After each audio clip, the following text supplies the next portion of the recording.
Olá, tudo bom? Estamos aqui no nosso Conversa da Mar na margem esquerda, né, e tal, e novamente vamos trazer um assunto aqui que é bastante candente, né, bastante, tá aí, né, nas mídias e nas grandes empresas, né, que é exatamente a questão da interferência militar na política, né, inclusive com a denúncia, né, estamos aqui hoje, 26 de setembro de 2023, depoimento daquele incompetente e canalha, né, general Heleno, né, lá na CPI dos atos golpistas, né, e um notório golpista, né, foi lá e tal, e falou um monte de mentira e tal. Então, o que nós temos hoje, né, no país? Nós temos a, a ideia de que passamos quase, né,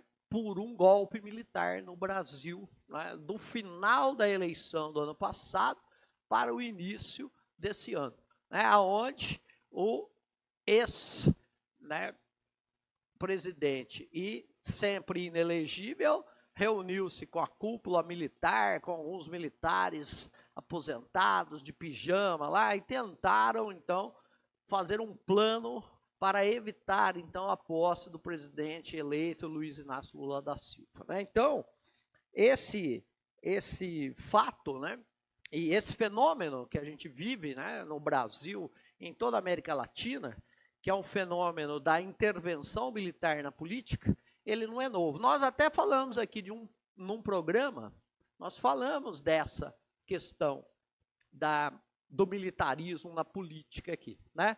E esse assunto nós tentamos trazer ali junto com uma ideia de como é que um assunto, né, que tem a ver com a administração federal, né, no caso, porque aí as forças federais armadas, né, são, né, a Marinha, o Exército, a Aeronáutica, né? Então, como é que é esse lado, né, de uma administração pode interferir tanto na questão da política brasileira, né?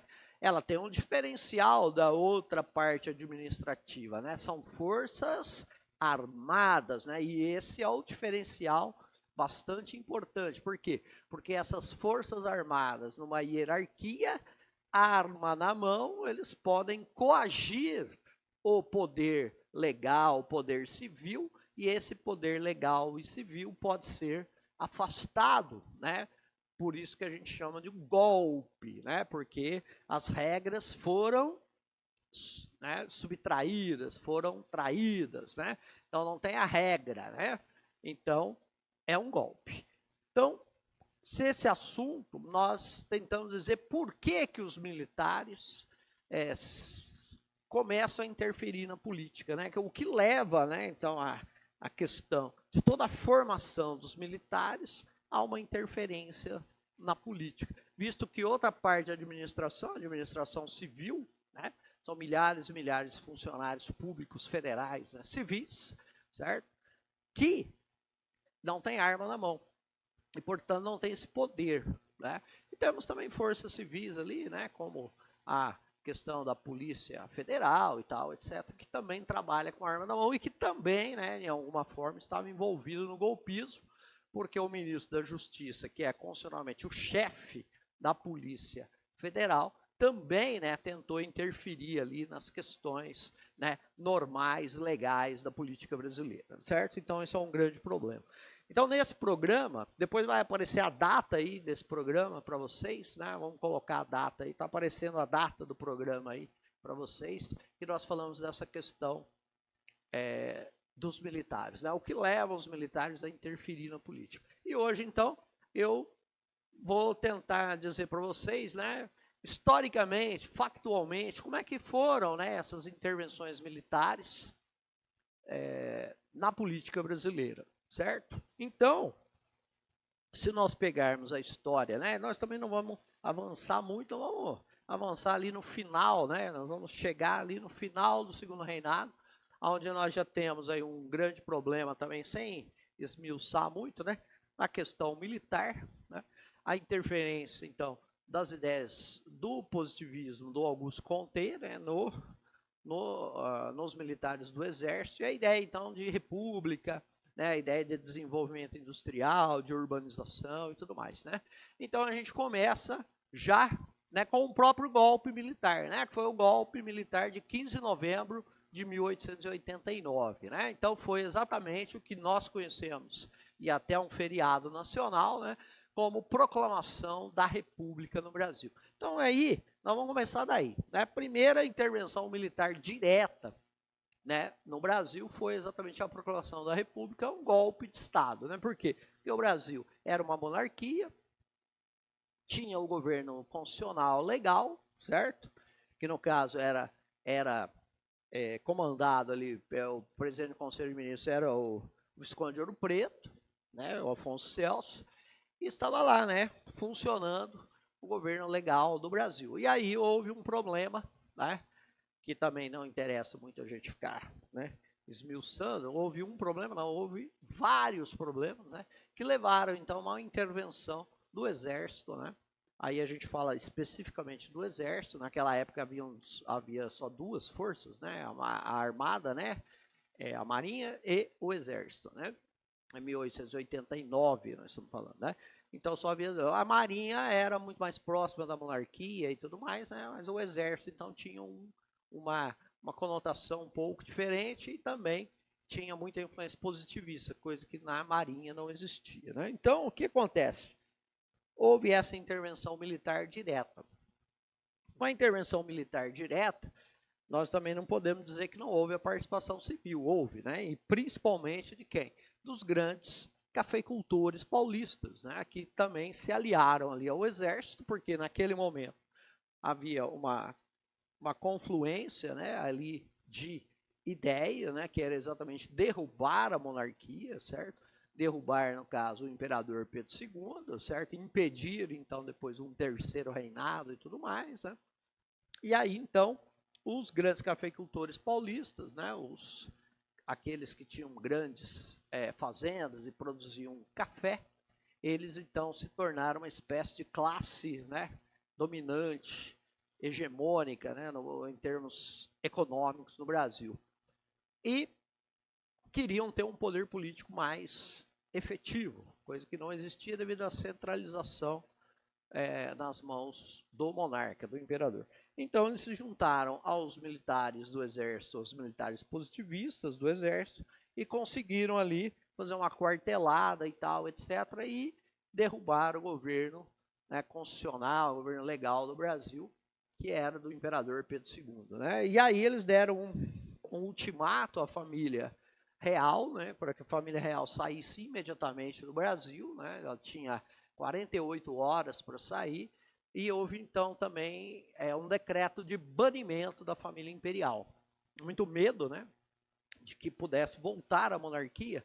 Então, todos os membros da família real vivos ali e os seus futuros descendentes estavam simplesmente impedidos de ficar no Brasil e, no caso, aqueles que viessem a nascer, né, ou aqueles que foram embora, pudessem voltar ao Brasil. Então, houve um decreto de banimento assinado já pelo presidente provisório, né, que era o marechal do Exército, né, Manuel Deodoro da Fonseca. Então, esse decreto de banimento deu 48 horas para a família imperial sair. Então, saiu a família imperial do Brasil, né, que era o imperador, a imperatriz Teresa Cristina, né, a princesa Isabel, seus filhos, né, juntamente com o marido, né, o Gastão de Orleans, que era um príncipe francês, né, os filhos, né, que se não me engano eram 4 filhos, e mais um, né, sobrinho da princesa Isabel, mais um neto, né, do imperador Pedro II, que era filho da irmã mais nova da Isabel, né, que era o Pedro Augusto. Então, eles foram todos banidos do Brasil e foram, então, para, né, para a Europa, e depois acabaram fixando residência na França, né, que era a terra exatamente do marido da princesa Isabel. Né? Então eles ficaram lá, assim como também, né, os descendentes, né, os netos da princesa Isabel, tal, todos nasceram praticamente ali na França. Né? E a família, então, foi banida e tudo mais, né? E nós tivemos o início, então, de um governo militar no Brasil, um governo provisório, né? Que era do Marechal, né? Deodoro da Fonseca, que foi o proclamador da República, certo? Então, nós tivemos lá uma influência muito grande já dos militares, né? Aí, durante esse processo do governo provisório, nós tivemos a convocação de eleições para a Assembleia Nacional Constituinte e foi feita, então, a primeira Constituição republicana do Brasil e que ficou pronta em fevereiro de 1891. Né? Presidia, então, a Assembleia Nacional Constituinte o senador Prudente de Moraes, que era nada mais, nada menos do que um grande cafeicultor paulista aqui da região, né, de Itu, de Piracicaba e tudo mais. Então, essa Constituição foi feita, né, e dentro do processo constituinte elegeu-se, então, o presidente e o vice-presidente, não houve uma eleição direta. E aí, devido a essa influência militar, né, foi eleito, então, o próprio presidente provisório, Marechal Deodoro da Fonseca, e para vice-presidente foi eleito também um militar, né, o Marechal Floriano Peixoto. Então, nós tivemos, a partir daí, né, um governo que seria chamado governo constitucional, de dois, né, militares, o presidente e o vice, eleitos indiretamente pelos constituintes, e que teriam um mandato, então, até 1894. Então foi estabelecido o mandato deles. Aí, né, nós teríamos uma eleição presidencial direta e seriam eleitos, então, o presidente e o vice, né, para suceder Deodoro da Fonseca e Floriano Peixoto, né, respectivamente, presidente e vice-presidente. Agora, devido a essa eleição, né, indireta, e que houve uma pressão militar, né, para que o Deodoro, o proclamador, fosse eleito, né, até porque o Deodoro não era um republicano histórico, muito pelo contrário, era um monarquista e até amigo do imperador, né? Então o pessoal ali mais republicano não queria o Deodoro, mas o Deodoro praticamente colocou lá os soldados dentro da Assembleia Constituinte, forçando a sua vitória, né? Ele acabou ganhando ali a eleição e acabou então se tornando o presidente constitucional, né? E o vice da outra chapa, que também era militar e tal, acabou sendo eleito junto com ele, né, que era exatamente o Floriano Peixoto. Então, devido a esse militarismo já exacerbado aí, o que é que nós tivemos? Né? Nós tivemos um governo altamente instável. Né? Por quê? Primeiro porque havia uma crise econômica, né, bastante séria no Brasil já nesse momento, que vinha desde o final da monarquia, aonde, devido a problemas, né, de gastos excessivos, né, do Estado brasileiro na Guerra do Paraguai, nós começamos a ter déficits públicos, né, e esses déficits muitas vezes eram financiados por empréstimos externos, né, e esses empréstimos externos então tinham que ser pagos, né, principalmente ao banco inglês Rothschild, né, e isso acabava gerando um problema sério nas contas do governo. Né? Então o Brasil estava numa crise ali, né? Vamos dizer assim, né? Uma crise momentânea, né? Porque o café ele era bastante exportado e tal. Os cafeicultores não tinham crise. Quem estava em crise eram as contas do governo, né? As contas do governo estavam em crise. E aí então o que aconteceu? O Deodoro ele não estava muito acostumado, primeiro que ele não era político, né? Ele não estava muito acostumado a lidar, então, com as questões políticas, né? Com o Congresso Nacional, os senadores, os deputados e tal, né? Porque num sistema, né, que foi instalado no Brasil, de uma república, né, presidencialista, o presidente governa, mandando as leis para o Congresso Nacional, que, por sua vez, é formado pela Câmara dos Deputados e pelo Senado, exatamente como é hoje, né? Não tem diferença nesse sentido. Então, o Deodoro não tinha lá muita habilidade política, né? E devido à influência dos positivistas, né, eles quiseram fazer o Brasil se industrializar rapidamente, certo? E aí então o eminente advogado Rui Barbosa, né, que acabou se tornando então o ministro da Fazenda desse governo, né? Então, quando ele ministro da Fazenda, ele institui um plano econômico, né, tentando fazer com que haja uma forte e rápida industrialização do Brasil, segundo os modos positivistas, né, que achavam que um país tinha que se industrializar, tinha que se urbanizar e tinha que ser um país, né, ligado principalmente às ideias, né, da igualdade e tal, onde todos pudessem, por intermédio da educação, se tornarem eleitores e tal, e se aproximarem da ciência, se aproximarem, né, do conhecimento e poder participar diretamente do governo. Não era isso que o Brasil era, né? O Brasil era um país agrário, exportador, né? Há pouco tempo tinha abolido a escravidão, né? Tudo isso visto pelo positivismo como uma coisa, né, atrasada, né? Porque o positivismo tinha noção de progresso, certo? Então eles estavam, né, o Brasil estava atrasado. Então esse plano do Rui Barbosa, né, que depois ficou conhecido pejorativamente como programa, como plano do encilhamento, né, não era o nome oficial, né, porque tinha a ver com as apostas, né, no Jockey Club, né, nas corridas de cavalo e tal, né, a maior chance é dar errado, né. Então os que não gostaram do plano chamaram de um plano de encilhamento, que tem a ver com encilhar o cavalo, né? Colocar a sela no cavalo e tal, e tem a ver com o Jockey Club, corridas de cavalo e a sorte e tal. Então, o plano deu errado, o que piorou mais ainda o problema do déficit público e tal, etc. Né? Porque o foco aqui não é dizer o que era o plano, né, do encilhamento, isso aí a gente pode falar num outro momento, quando falar de economia e tal, a gente pode falar disso. Aí o que aconteceu? Uma crise política, né, devido ao programa, né, dar errado, aí a demissão do ministro, né, Rui Barbosa, e a colocação no lugar dele de um monarquista, né, e isso gerou um conflito muito grande, né, e tal, e aí vem o Deodoro da Fonseca, né, em novembro, né, de 1891, e tenta dar um golpe de Estado, né, se tornando ditador, olha aí, né, os militares sempre nessa história de golpe e querendo impor ditadura, né. Só que, devido, como a gente falou, né, o Deodoro não era um político, né, e tal, então ele não tinha muitas ligações nos estados, né, não tinha muitas ligações aí na questão ligada a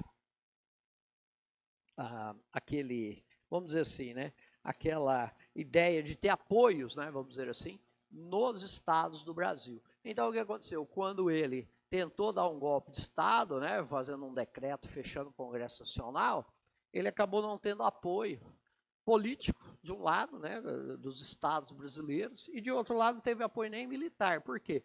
Porque, como a gente comentou, seu vice era o marechal do Exército também, Floriano Peixoto. E o Floriano Peixoto, em algum tempo aí, né, nesses meses, né, de governo já constitucional, onde ele era o vice-presidente, ele colocou pessoas ligadas a ele ali nos grandes comandos, né, do Exército brasileiro e tal, no país inteiro. Então, simplesmente, o que acabou acontecendo? Acabou acontecendo de que o decreto ilegal, né, do Deodoro não foi obedecido nem pelos militares, né, porque os militares estavam sim no comando, né, estavam sob a influência do vice-presidente. Né? Então, o que acabou acontecendo? O Marechal Deodoro Fonseca renunciou ao cargo, né? Porque tentou dar um golpe e não conseguiu, renunciou ao cargo. Aí o que aconteceu? Assumiu o vice-presidente, que era exatamente o Marechal, também, né, o do Exército, Floriano Peixoto. E o Floriano Peixoto, então, fez um governo, né, mais autoritário, né, se a gente pode dizer assim, né, porque ele se contrapôs a essas grandes elites econômicas dos barões do café aí, né, dos ex-barões, né, e atuais grandes agricultores, né, tudo mais. Ele se colocou contra esse pessoal, deu muito poder, principalmente para os, né, que seriam então os positivistas, né, do exército e tal, e ele então fez um plano, né, não um plano econômico, mas ele fez um plano para resolver os problemas imediatos da população com a alta da inflação, dos aluguéis e tal. Então ele fez um plano de congelamento de preços, né, dos aluguéis, né, aumentou salários, né, congelou as passagens, né, de bonde, né, tudo mais, né, congelou o preço dos alimentos de primeira necessidade, tal, gêneros alimentícios de primeira necessidade, e com isso ele conseguiu uma popularidade muito grande. Né? Mas nisso, então, os opositores a ele, né, começaram, então, inclusive alguns monarquistas, né, começaram a se mobilizar contra ele. Né? Então começou até uma guerra civil no Brasil, que vai ficar conhecida como, né, primeiramente, né, chamada Revolução Federalista lá no Sul, né, que acabou envolvendo o Rio Grande do Sul, acabou envolvendo também o Santa Catarina e Paraná, né, e também aí uma das forças armadas, que era a Marinha, com muita influência monarquista, acabou também aderindo a essa revolta, né, iniciando então aquilo que ficou conhecido como Revolta da Armada, né, que é exatamente a revolta da Marinha de Guerra. Então o Brasil ficou ali um tempo, né, submetido a essa guerra interna, nessa guerra civil, né, e o Floriano, apesar de receber muitos pedidos, né, para impor uma ditadura, né, militar no Brasil, resolveu dizer que não, né, não queria saber de ditadura militar e tal, e ele fez o quê? Ele acabou, então, seguindo o calendário eleitoral. E seguindo o calendário eleitoral, o que ele fez? Ele chamou eleições diretas para a presidência, como estava na Constituição, né? Essas eleições, então, foram realizadas em março, né, de 1894, certo? Nos estados de Paraná, Santa Catarina e Rio Grande do Sul não houve eleição, né, só de São Paulo para o resto do Brasil. Aí elegeu-se, então, o primeiro presidente civil, né, e também de eleição direta do Brasil, que foi o grande cafeicultor paulista, Prudente de Moraes, né? Então, Prudente de Moraes, senador, presidente da Constituinte, tal, etc., foi eleito, então, em março de 1894, como presidente da República. Aí, passados os meses normais, em 15 de novembro, como era na época, ele assumiu a presidência da República em 15 de novembro de 1894 e vai governar até 14 de novembro de 1898, certo? Como dizia o calendário eleitoral. Então, os militares ainda tentaram se rebelar, né, contra essa decisão do Floriano, né, contra a eleição, contra o resultado da eleição e contra a posse de Prudente de Moraes, né? Tanto é que quando Prudente de Moraes chega ao Rio de Janeiro, ele não é recebido por ninguém, ele entra no palácio, né, presidencial, o palácio está totalmente, foi totalmente destruído praticamente, né, foi vandalizado, né, e ele teve que mandar reconstruir tudo e tudo mais, né? Então nós já tivemos no início da República, né, um grande problema militar aí, né, inclusive com guerra civil e tudo mais, e possibilidade também, aí no caso, você vê duas possibilidades de ditadura. Quando Marechal, em 1891, em novembro, né, de 1891, Marechal Deodoro tenta dar um golpe de Estado, né, implantar uma ditadura e não consegue, e quando, em 1893 para 1894, né, o Marechal Floriano Peixoto, ele não sucumbe, né, à ideia de dar um golpe de Estado, certo? E ser um ditador, né?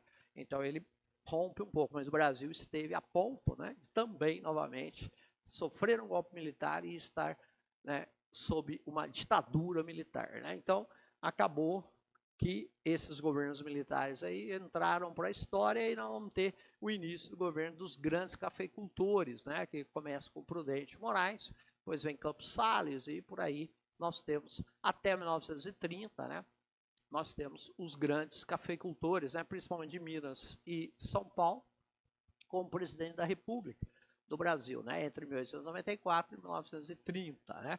Então, nós vamos ter nesse período aí, né, que é chamada de Primeira República ou República Velha, né? Depois o Getúlio, né, ao tomar o poder, ele, né, incentivou esse nome de República Velha, né, porque ele era o novo e tal, a partir de 1930, né? Então, o que acaba acontecendo? Nós vamos ter aí uma reorganização, né, dos militares, né, que vão começar também a tentar influenciar na política. Por quê? Porque em 1894, com a posse Prudente, né, e a rejeição do golpe do Floriano, né, que veio a morrer logo, um ano e pouco depois de que ele entrega o poder para o Prudente de Moraes, os militares começam a ter uma baixa, inclusive os governos civis realmente não dão força para os militares. Mesmo assim, né, na década de 1920 vai surgir um movimento também, né, ligado aos militares, que vai ser conhecido como tenentismo, e esse movimento, então, vai também pregar, né, a intervenção dos militares na política, e a intervenção dos militares no governo, né? E a tomada do governo pelos militares, né? Então, esse movimento, então, nós vamos ver a partir do próximo programa, né? Então, hoje falamos basicamente da questão da proclamação da República, que nada mais foi do que um golpe militar. E também, né, depois, a possibilidade aí de 2 golpes militares em 1891 e 1893. Né? Então, nós temos aí no Brasil, né, o que nós estamos falando hoje, 26 de setembro de 2023, né, que nós passamos aí no final do ano passado, 22, após o resultado da eleição, a vitória do presidente Lula, até a posse do presidente Lula, nós passamos aí por um quase golpe militar também, né? Por quê? Porque o inelegível tentou, né? Ele é incompetente em todos os sentidos, até nisso, né? Até para organizar golpe ele é incompetente. Então ele não conseguiu, né, organizar um golpe e, né, devido até a influência divina, né? Graças a Deus, né, e outras questões mais, né? De não adesão total, né, principalmente do exército, né? Da aeronáutica nessa questão. Não tivemos um golpe militar no Brasil. Tivemos depois aquela destruição, né, da Praça Três Poderes e do prédio, né, e dos prédios dos Três Poderes, dia 8 de janeiro de 23, né, aquele fato bastante triste para a história do Brasil, né, mas não tivemos um golpe militar. Então, aí estamos agora numa certa normalidade democrática, mas temos que ainda lutar bastante, né, porque, como a gente vai ver também no próximo programa, essas intervenções militares, essa ideia de que os militares têm que estar no poder, não é só dos militares, não, né, tem muito civil que nem conhece militar, mas quer que os militares tomem o poder, né? Então isso aí faz parte um pouco, como a gente falou naquele programa, né, anterior, faz parte um pouco da cultura política brasileira, não só brasileira, né, latino-americana em geral, né, faz parte, sul-americana pelo menos, né, latino-americana, América Central também, devido a essa instabilidade econômica e política, né, tem muita intervenção militar também, teve, né? Então o Brasil não é diferente. Mas nós precisamos consolidar, né, então, essa democracia, beleza? Então não esqueça de curtir o nosso canal no YouTube, não esqueça de colocar lá o sininho para quando tiver vídeo novo você poder assistir, né? E na próxima semana teremos a continuação, onde nós vamos começar a falar do tenentismo, né? E depois também durante a era Vargas, né? Como é que foi a influência militar, né? E a intervenção militar na política no Brasil. Grande abraço e até a próxima.